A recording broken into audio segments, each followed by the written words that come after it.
Welcome back. It's Howard Banks, bringing you Kingdom Cuisine. I know you all are anticipating every week what's gonna be next.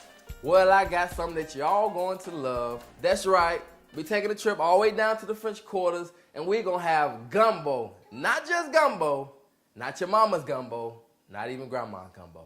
We got catfish gumbo, deep fried goodness on top of our favorite winter stew.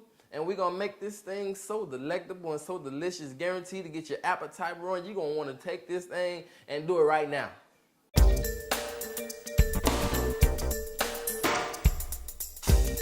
here we gonna start, first of all, by building our roux. So with our roux, we have 1 cup of oil and a cup of flour. Normally we try to do equal parts on the flour and the oil mixture, and the more you do it, the more you get comfortable with it, the more you see what works best for you. And along with that, we'll have about medium to medium high heat. You don't want it too high because you don't want it to burn.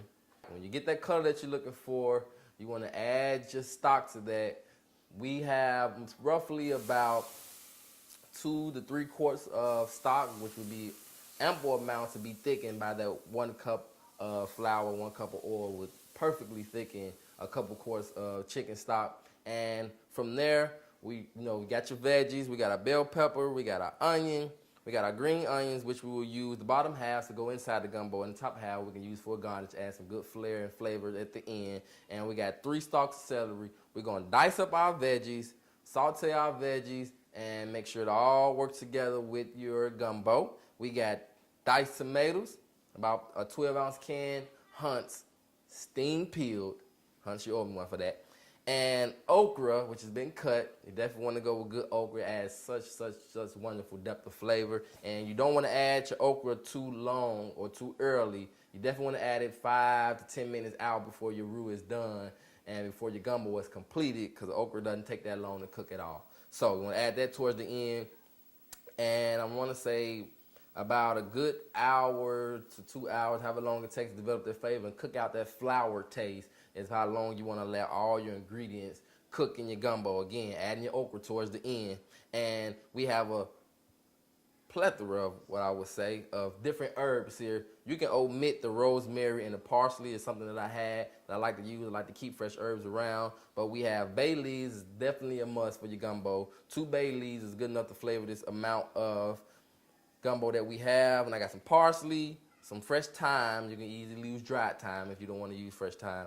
And rosemary. Of course, your dried herbs will take less, because when they're dry, they have more flavor, become more pungent. So with the fresh herbs, you definitely have to use more to get the same kind of flavor out of it. And along with that, we got our wonderful veggies that we're gonna season with about a tablespoon of your favorite Creole seasoning while they're sauteing. We're gonna saute them. Definitely want to season those real good.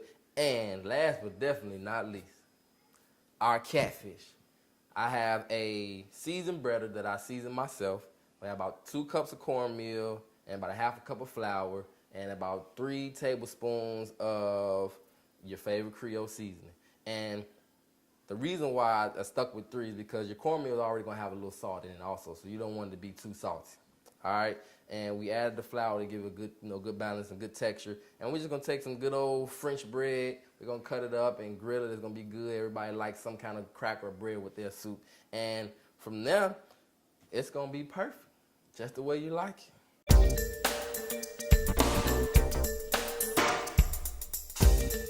Well, there you have it, our fried catfish gumbo.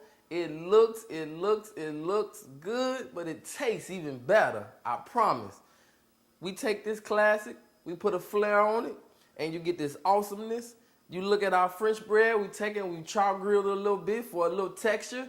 Everybody likes a little bread, and even throwing in a little steamed rice, your preference. But either way, it's gonna be phenomenal. And like I always say, when you're loving what you do, you can put love in what you do. I'm Howard Banks, and this is Kingdom Cuisine.